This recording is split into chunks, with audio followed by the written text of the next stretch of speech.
Hello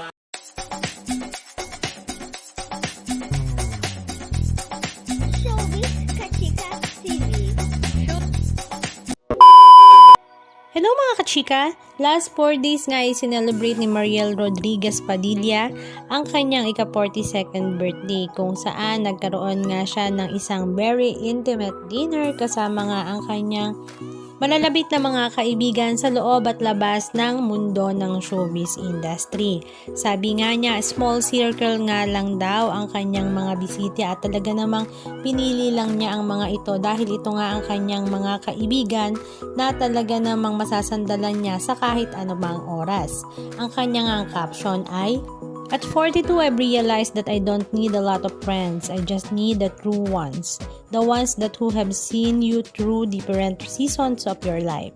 The ones you can laugh with until your stomach hurts, cry with, be completely yourself with, and somehow pick up exactly where you left off no matter how much time has passed.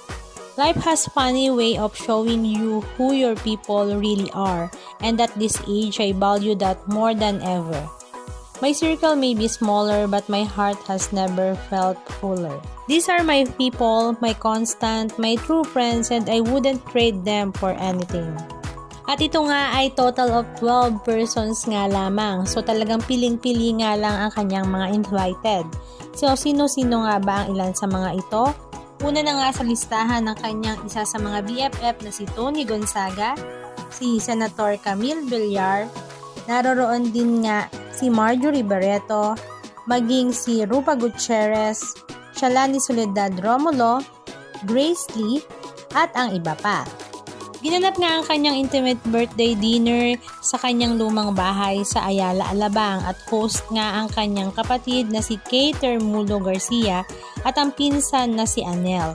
Punong-puno nga raw ng masasarap na pagkain, kwentuhan at tawanan ang birthday celebration na ito ni Mariel Rodriguez. Halika at panoorin natin.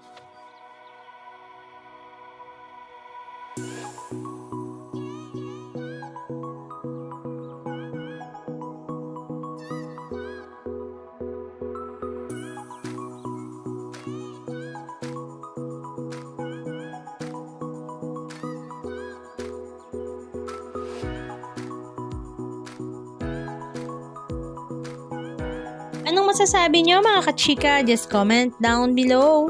And please don't forget to subscribe. Thank you!